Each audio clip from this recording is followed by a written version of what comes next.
Bonjour à tous, merci de préférer Planète 7 TV. Bienvenue dans cet entretien avec Monsieur Khalifa Condé, qui est le directeur général de la compagnie de bauxite de Guinée, mais également président de la Chambre des mines de Guinée. Bonjour, bienvenue. Merci, bonjour. Ça fait plaisir de vous avoir, en tout cas, pour parler du secteur minier guinéen que vous maîtrisez parfaitement. Alors, vous êtes à la tête, je le disais, depuis plus d'un an, à la tête donc de la compagnie de bauxite de Guinée. Dites-nous aujourd'hui comment se porte la CBG. D'abord, je tenais à vous remercier. Je tiens vraiment à vous remercier pour l'opportunité que vous nous donnez de parler de nous, de la CBG. La CBG se porte bien. Sans fausse modestie, elle se porte mieux aujourd'hui encore. Et nous nous sommes donné des objectifs ambitieux, très ambitieux. Et nous nous sommes donné un rapport. La dynamique que nous suivons aujourd'hui fait que nous pouvons dire vraiment que ça va. Dieu merci en tout cas. Alors, avant votre arrivée, monsieur le directeur, cette compagnie était presque au bord du gouffre, mais aujourd'hui, la CBG est sur une nouvelle dynamique avec un capital confiance, vous l'avez rappelé. Comment avez-vous procédé pour réussir le pari en si peu de temps? Écoutez, il ne faut pas que je me donne la paternité. Tout à fait. Ce qui se passe. La CBG, c'est une entreprise de plus de 3000 employés directs. Et en termes d'emplois indirects, près de 4000. Donc, tous azimuts, nous sommes pas moins de 7000 employés. Et ce que nous avons fait, c'est de demander à tous les employés de se prononcer sur la gestion de la société. Aujourd'hui, ce qu'il y a, c'est que le gouvernail de la compagnie, certes, est avec nous, mais c'est tout le monde qui gère. C'est-à-dire qu'on a suscité l'esprit d'équipe. Et j'avoue que l'expertise, il y en a à la CBG. Si c'est de l'expertise, il y en a à la CBG. Des gens sont compétents dans leur domaine. Il a juste fallu demander à un moment donné de s'arrêter, regarder autour de soi, se remettre en cause. La compagnie a plusieurs exigences aujourd'hui. La CBG de 1963 n'est pas la CBG d'aujourd'hui. Tout à fait. Entre-temps, la Guinée a muté, la Guinée a changé.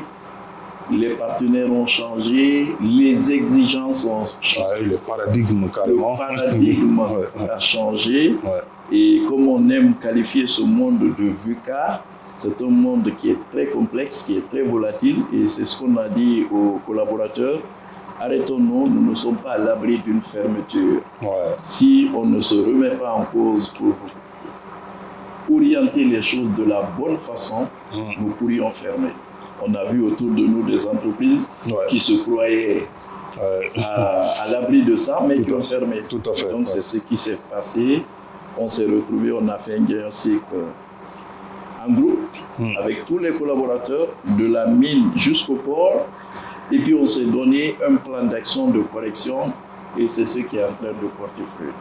Justement, je vais insister là-dessus. C'est quoi la méthode Khalifa Condé? Parce qu'aujourd'hui, on sait que votre leadership, il est symbolique au niveau du redressement donc, de cette compagnie. Dites-nous quels ont été les atouts, en tout cas, les atouts dans cette boîte que vous connaissez très bien. Ça a été quoi? Vous êtes passé par quoi pour réussir vraiment le pari? Je pense que la réponse est dans votre question. La boîte que vous connaissez. Je ne me donne pas la prétention de la connaître vraiment, mais j'avoue que le premier facteur clé de succès, c'est peut-être ça. Je suis CBG avant d'être à la direction générale. Donc ça a été un avantage. Et quand j'ai été longtemps conseiller juridique, j'ai été plus de 11 ans directeur de la compliance. Donc, membre du comité de direction depuis que je suis chez CBG, je pense que ces facteurs ont quand même joué. J'avais mes petites idées à côté. Quand j'ai eu l'occasion de les mettre en place, je n'ai pas hésité. Mais j'avoue que il n'y a pas une méthode CARIFA. Ce que j'ai fait, un autre aurait pu le faire. Ce qu'il y a à faire, c'est que chez nous à la CBG, il y a un slogan, on dit « l'employé est le moteur du système ». On a voulu mettre ça en avant, en pratique. On a appelé l'employé, on lui a dit « c'est toi qui fais tourner ». Le capital humain, c'est la première richesse d'une structure, d'une entité. Si nous valorisons l'humain, si nous mettons l'humain dans toutes les conditions pour qu'il puisse faire son travail, je pense qu'il n'y aura pas de potion magique, c'est la meilleure solution. Et c'est ce que nous avons fait. Et je pense que c'est ce qui est en train de donner. L'autre chose qu'on a aussi osé faire, il y a des réformes. La CBG, quand on l'a créée en 63, les réalités de 63 étaient là.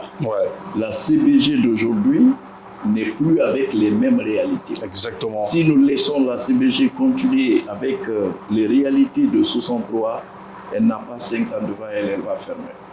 Donc on a osé entreprendre des réformes, des fois impopulaires, mais avec le dialogue, avec la sensibilisation, avec l'inclusion, nous avons été à mesure de convaincre les collaborateurs pour dire que ces réformes sont nécessaires et ce sont des réformes structurelles. Elles sont nécessaires pour permettre à la compagnie d'être rentable et d'être viable. Je pense que c'est ce qui fait aujourd'hui que nous avons une dynamique qui peut donner de l'espoir. D'accord. Alors, on va continuer toujours avec vous. Aujourd'hui, quels sont les défis, les grands défis majeurs de la compagnie de bauxite de Guinée à court, moyen et long terme? Écoutez, les défis, je pense que ça finit pas. La CBG, dans une région où, à un moment donné, on la confondait à l'État. Exactement, ouais. Le gros défi d'abord, c'est de faire en sorte que nous puissions garder notre licence sociale d'opérer. La RSE, pour la CBG, c'est non négociable. À un moment donné, la CBG a joué le rôle de l'État pour l'État. Parce que quand vous êtes dans un pays en voie de développement, l'État ne peut pas tout faire. Tout à fait, Donc la compagnie est sortie du périmètre d'une compagnie pour faire. La CBG a donné l'eau, elle a donné l'électricité, elle a construit des écoles, elle continue de le faire. Et le défi, c'est de comment recentrer la compagnie sur ce qu'elle sait faire, mais sans léser ce côté-là. Développer ça en même temps. Donc moi, par exemple, en tant que directeur général, le rôle, c'est un rôle de joueur entre les parties prenantes. Il y en a beaucoup. Les communautés, le gouvernement, les actionnaires. Donc vous devez jouer le meneur de jeu, quoi. Qu'est-ce qu'il faut faire pour équilibrer et amener tout le monde à s'entendre et atteindre les objectifs. Donc ça, c'est le gros défi permanent qui ne finit pas. D'autres acteurs sont rentrés, notamment les prêteurs, parce que nous avons financé notre projet d'extension à partir des prêts que nous avons contractés. Et ces acteurs-là aussi ont des exigences. Les communautés ont plus de demandes. Les actionnaires, le gouvernement, chacun veut. Et donc, qu'est-ce que vous pouvez faire pour que toutes ces parties soient satisfaites et sans compromettre la compagnie? C'est ça vraiment le défi. L'autre défi, c'est le projet raffinerie. Ça, c'est un projet que nous voulons vraiment réaliser. D'ailleurs, je rentre du conseil d'administration où on a pris beaucoup de décisions, beaucoup de résolutions sur la raffinerie. D'ailleurs, l'une des décisions, c'était de me dire que le chronogramme que nous avons proposé, le ministre des Mines a dit clairement que c'est inacceptable, il faut l'optimiser. Allez vite. Allez vite, le pays en a besoin. Donc vous voyez, aujourd'hui, nous sommes restés longtemps, nous sommes la plus vieille société de bauxite. D'où son nom d'ailleurs, compagnie des bauxites. Exactement. Voilà. Mais aujourd'hui, nous voulons diversifier un peu. Et puis la dynamique, la nouvelle stratégie du gouvernement, c'est ça. Il faut donner de la priorité à la transformation locale. Si ça a des valeurs ajoutées, why not? Il faut le faire. Ouais. Donc aujourd'hui, l'un des défis que nous avons, c'est comment faire pour pouvoir réaliser ce projet de raffinerie. D'accord, en tout cas, on vous le souhaite, hein. C'est tout le mal qu'on vous souhaite. On poursuit toujours cet entretien. Nous allons aborder à présent votre élection à la tête de la Chambre des mines de Guinée. Quels sont vos sentiments après cette autre fonction que vous allez assumer? Écoutez, en fait, peut-être qu'Alpha Condé a été élu président de la Chambre des mines, mais c'est la CBG qui a été élue. Ouais. En fait, moi, je pense que si je n'avais pas été DG de CBG, je n'aurais pas eu cette fonction, c'est clair. Et donc, c'est la CBG qui a... on a reconnu à une entreprise sa place. Ouais. La CBG est membre fondateur de la Chambre des mines de Guinée. Et depuis plus de 20 ans, la CBG n'est pas à la présidence de la Chambre. Ouais. Donc cette élection pour moi c'est l'expression de la reconnaissance du rôle majeur joué par la CBG dans le secteur minier, ouais, et aussi dans la création de cette Chambre. Je prends ça comme un défi personnel et collectif. Nous devons faire pour mériter d'abord la confiance de nos pairs. Le pays est un pays minier par excellence. Ouais. La Chambre des mines est la plus grande institution privée qui puisse être représentative des sociétés minières. Ouais. Mon objectif, c'est de faire en sorte que l'État, les citoyens, les Guinéens soient fiers des sociétés minières. C'est un gros défi. Ouais. Et parce que quand vous regardez un peu le contraste entre les zones minières, exactement, ouais, entre le niveau de développement et les, ouais, et ouais, les sociétés, ouais, notamment la région de Bokeh. Les gens pensent que les miniers ne travaillent pas.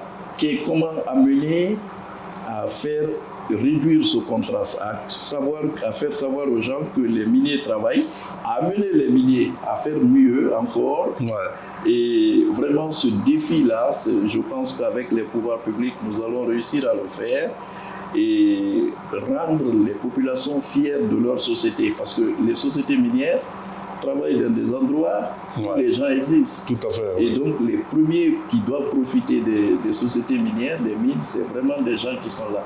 Ouais. Et donc, ce défi, nous allons réussir, Inch'Allah, avec le support des pouvoirs publics. L'autre défi, c'est d'amener les membres de la Chambre à un standard acceptable. C'est-à-dire qu'il n'est pas acceptable de dire aujourd'hui, vous êtes une société minière, vous êtes membre de la Chambre des mines de Guinée et vous détruisez l'environnement. C'est pas possible. Ouais.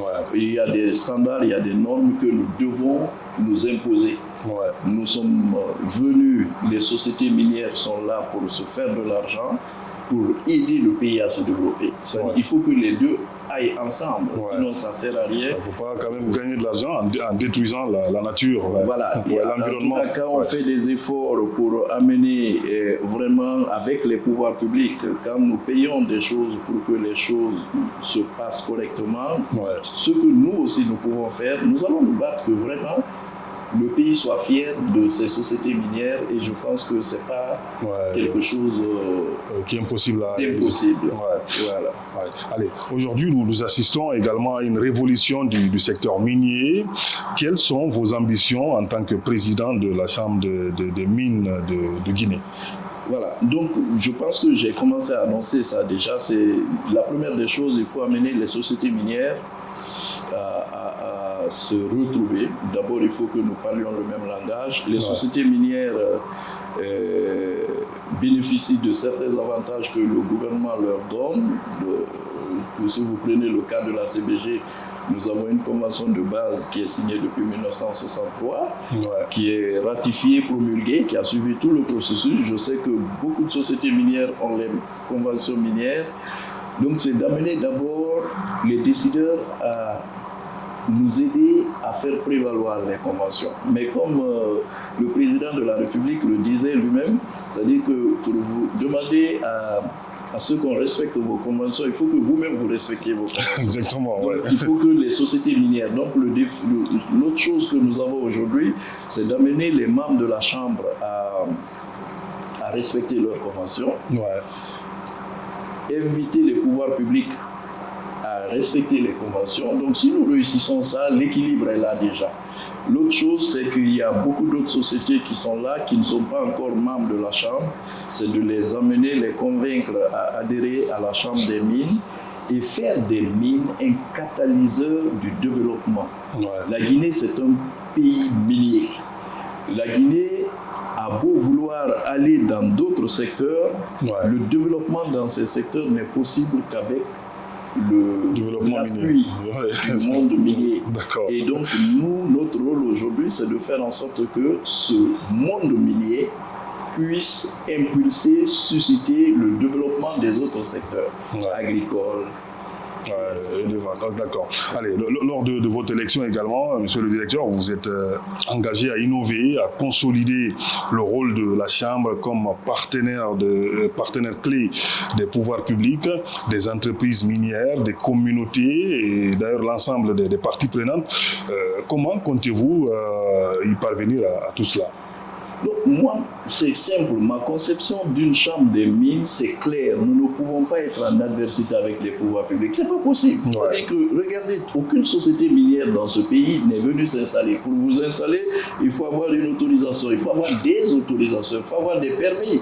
Des garanties. Des garanties. Ce matin, le directeur exécutif de la chambre me disait que hier, il y a eu encore des retraits de permis. J'ai dit, j'espère qu'il n'y a pas de membres de la chambre. Exactement. Parce que voici des questions qu'on doit se poser. Quand on est dans une institution comme la Chambre des mines, on doit respecter tous les codes. Tout ce qui nous est applicable, toute la réglementation applicable. Donc la première chose, il faut réussir vraiment à ce que la Chambre des mines, les membres de la Chambre des mines soient en conformité avec la réglementation applicable. Mais la réglementation applicable. Quand la réglementation n'est pas applicable, elle n'est pas applicable. Mais quand elle est applicable, il faut l'appliquer. Et aujourd'hui, rares sont les sociétés qui n'ont pas de département de conformité. Moi, j'ai été plus de 11 ans directeur de la conformité de CBG. On se pose, il y a ce qu'on appelle la veille réglementaire. Toutes les normes internationales aujourd'hui imposent cette veille. Vous vous posez la question, ce texte, est-ce qu'il m'est applicable? Oui ou non? Si oui, est-ce que je suis conforme? Si vous êtes conforme, tant mieux. Si je ne suis pas conforme, plan d'action pour me mettre en conformité. Donc, si nous réussissons à faire ça, je pense que nous allons réussir un gros défi. Donc, moi, la démarche, c'est que la Chambre n'est pas en adversité avec les pouvoirs publics. Ce sont les pouvoirs publics, c'est le gouvernement, ce sont les décideurs qui autorisent les sociétés minières. Donc, on va être une harmonie, un partenaire de l'État. D'ailleurs, ceci a commencé avec mon prédécesseur, M. Gakité, qui, avec l'accompagnement du ministre des Mines, il y a aujourd'hui une rencontre mensuelle avec le ministère des Mines, qui est le ministère de tutelle des sociétés minières. Et on vient chaque mois rencontrer le ministre des Mines et passer en revue les problèmes de la Chambre. Donc la Chambre va être vraiment un partenaire privilégié du gouvernement pour l'élaboration des politiques minières. Toutes les politiques aujourd'hui, qu'elles soient minières, environnementales, s'appliquent sur nous. Si nous pouvons influencer ou bien favoriser le dialogue avec les pouvoirs pour élaborer ensemble ces politiques, et puis les mettre en œuvre, je pense que c'est tout le monde qui gagne. Exactement. Nous ne sommes pas là pour toujours dire « Ah non, ce texte n'est pas applicable ». Est-ce que nous avons été consultés au moment de l'élaboration du texte? C'est mon combat aujourd'hui, c'est ce que je veux amener à faire. Et je pense que ceci a commencé. La convention collective des mines et carrières, la nouvelle convention, effectivement, a été faite dans ce sens, avec l'appui du ministère du Travail, du ministère des Mines, de la Chambre des Mines. Et cette convention a vu le jour. Il faut faire la même chose pour toutes les autres lois ou réglementations qu'on va prendre dans ce pays qui vont régir le secteur minier. Donc vraiment la Chambre va se positionner en partenaire direct des décideurs, des pouvoirs publics pour donner des conseils dans l'élaboration de ces textes en tenant compte de la particularité du secteur minier, parce que le secteur minier est composé de sociétés minières qui ont certains avantages. Rares sont les conventions qui n'ont pas de clause de stabilité fiscale. Tout à fait, ouais. Mais si vous dites à un fiscaliste en Guinée, non, j'ai une clause de stabilité fiscale, ce impôt que vous demandez là ne m'est pas applicable. Il ne comprend pas parce que lui, son texte, c'est le Code général des impôts. Ouais. Donc, amener ce monsieur il faut vulgariser tout cela. En compte votre convention à côté de son Code général, ça demande vraiment un dialogue. Et c'est ce dialogue-là que nous devons susciter. En tout cas, bonne chance à vous. Depuis 3 ans également, maintenant, notre pays a engagé un vaste chantier. C'est le projet Simandou. En tant que spécialiste du secteur, quel regard portez-vous aujourd'hui sur ce méga projet? Écoutez, Simandou, c'est un espoir pour toute une nation. Et moi, je fais un comparatif entre Simandou et CBG. Quand je regarde Simandou aujourd'hui, je me dis, est-ce que le président et son gouvernement n'ont pas regardé l'histoire de CBG? Parce que pour celui qui connaît CBG, le président Sékou Touré a fait la même chose. CBG est créé 5 ans après l'indépendance de la Guinée. La jeune République de Guinée avait des ambitions de développement. Et tout de suite, la lueur d'espoir est venue avec un grand projet minier qui était la CBG. Et à travers cette CBG, il y a eu beaucoup de décisions qui ont été prises, beaucoup d'actes qui ont été posés, et puis ça a donné ce que ça a donné. On a vu aujourd'hui.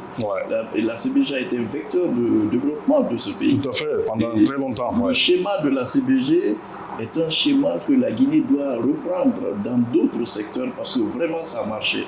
Donc quand je regarde Simandou et je regarde du projet découle le programme de développement 2040, sincèrement, je vois que c'est un espoir et si c'est suivi et qu'on réussisse à le déployer comme prévu, ça peut être quelque chose d'extraordinaire pour ce pays. Et effectivement, c'est pourquoi je vous dis, les mines ne vont pas développer seules, mais à travers les mines, le développement va naître. Vous voyez, de ce projet découle un programme, mais un programme national, et puis qui va orienter tous les secteurs de développement du pays. Et ce n'est pas le projet Simandou seul qui va financer ce programme. Ça peut être un catalyseur. Mais nous, CBG, nous avons, je suis heureux de le dire d'ailleurs, je vous donne la primeur de l'information, le conseil d'administration de la CBG a voté un budget d'$1 million dans le cadre de Simandou Academy. Bon, j'ai même proposé, j'ai dit, est-ce qu'on peut l'appeler CBG Academy? Il dit non, mais c'est... Donc, vous voyez, et ça là, on a été convaincu par le programme. Ficelé et tout. Voilà, et donc, $1 million pour financer les bourses pour les jeunes étudiants bacheliers de la région de Bokeh qui sont impactés par nos opérations.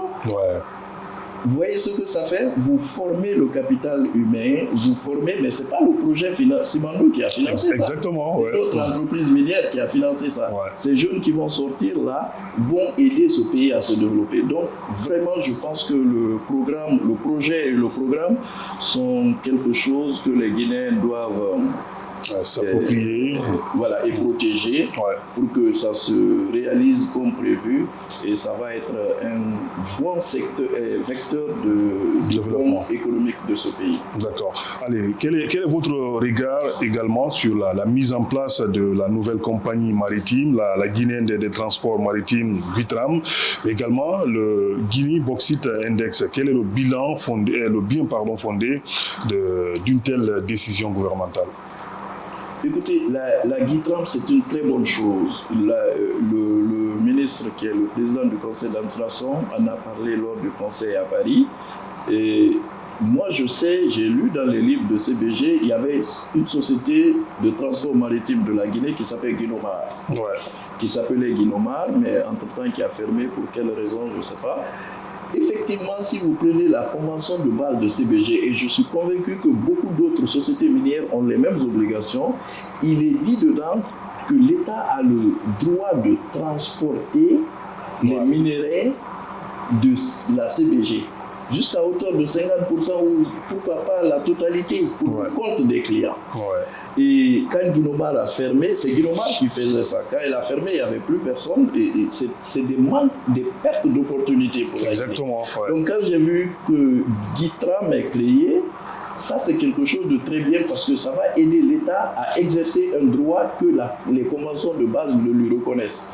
Voilà, par exemple. C'est pas une violation. C'est pas une violation, au contraire, ça a même trop retardé. Il fallait faire ça il y a un peu longtemps, mais mieux vaut tard que jamais. Donc la Guitram va être une belle opportunité pour le pays d'exercer un droit qui lui est reconnu dans plusieurs conventions de base. Nous, en tout cas, à la CBG, ce droit est reconnu à la Guinée. L'autre chose, c'est que ça va développer d'autres secteurs aujourd'hui. Le contenu local même. Voilà, on va former des jeunes dans le métier dans les métiers marins. Aujourd'hui, on en a peu dedans. Donc c'est une belle occasion et je pense que Guitram, ça va donner. Si c'est bien géré, tout ce que je recommande, c'est de lui donner un statut de société qui soit géré comme même si l'État en est l'actionnaire unique, mais de sorte qu'il y ait des instances de gouvernance pour éviter quel est le sort de Guinomar, par exemple. Ça, c'est la première chose. Pour ce qui est de l'indexation de la bauxite par la Guinée, et je pense ça aussi, ça a duré. Il fallait le faire. Nous sommes un pays minier. Je vous dis... Mais absent dans les grandes décisions. Regardez, quand on vous dit, par exemple, pétrole, on pense aux Arabes.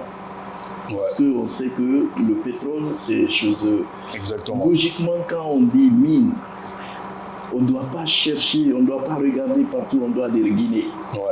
Donc, nous devons influencer tout ce qui est lié aux mines sur cette terre-là, logiquement. Donc moi je pense que ce n'est pas tard, la Guinée est en train plutôt de s'affirmer pour prendre son rôle. Ce rôle-là, c'est vraiment le sien, il faut le prendre et le jouer. Donc en tant que minier, je pense que c'est une belle chose. Tout ce qu'il faut éviter de faire, c'est d'agir de manière unilatérale. C'est-à-dire qu'il faut faire en sorte que les partenaires miniers qui sont autour puissent aller avec, dans le respect des droits de chacun.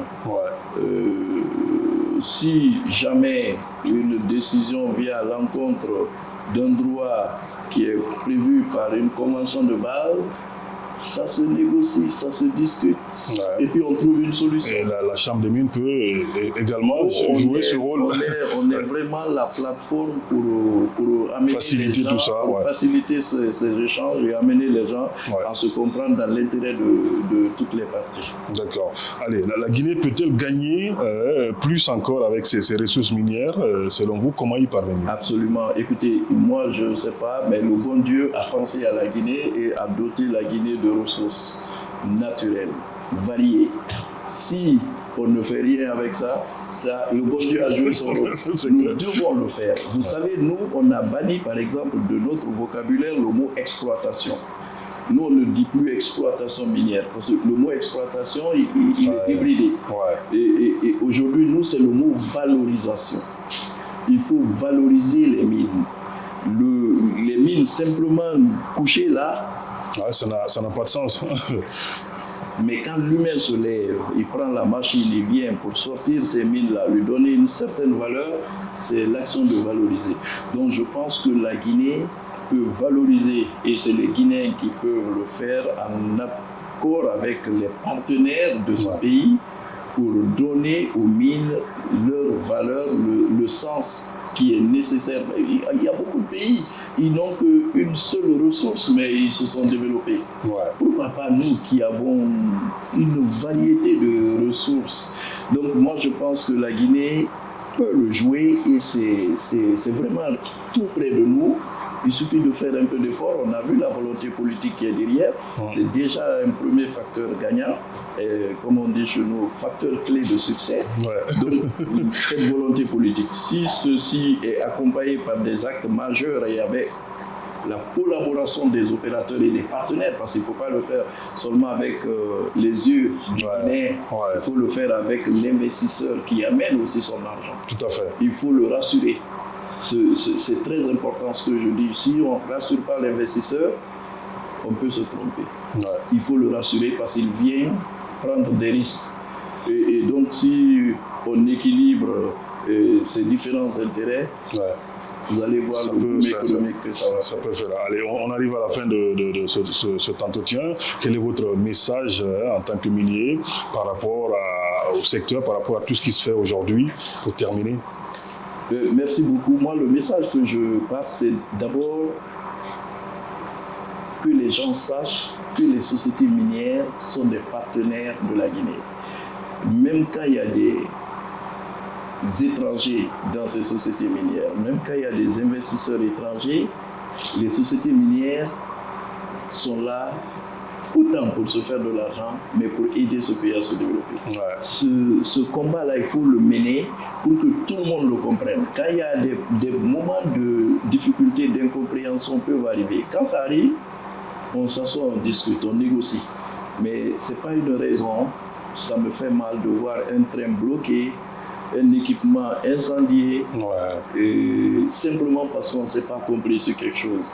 Et de l'autre côté, les miniers aussi doivent se dire, on est venu dans un pays où il y a des populations, où il y a des règles, où il y a des règles, et qu'est-ce qu'il faut faire? Faire notre travail, respecter ces règles et faire plaisir tant qu'on peut, dans le cadre de nos RSE. Et donc, je pense que c'est ce message que je peux passer aujourd'hui à toutes ces parties prenantes, qu'on pourrait faire mieux si on se comprend et qu'on accepte de travailler ensemble. En tout cas, du côté de la Chambre des mines, vous pouvez être rassuré que toutes les sociétés de cette Chambre vont se battre dans ce sens. Merci beaucoup, monsieur Karifa Condé. Merci beaucoup. Allez, on arrive donc à la fin de cet entretien. Merci à tous ceux qui nous ont suivis. On se retrouve très prochainement sur Planète 7 TV. Salut à tous. Ciao, ciao.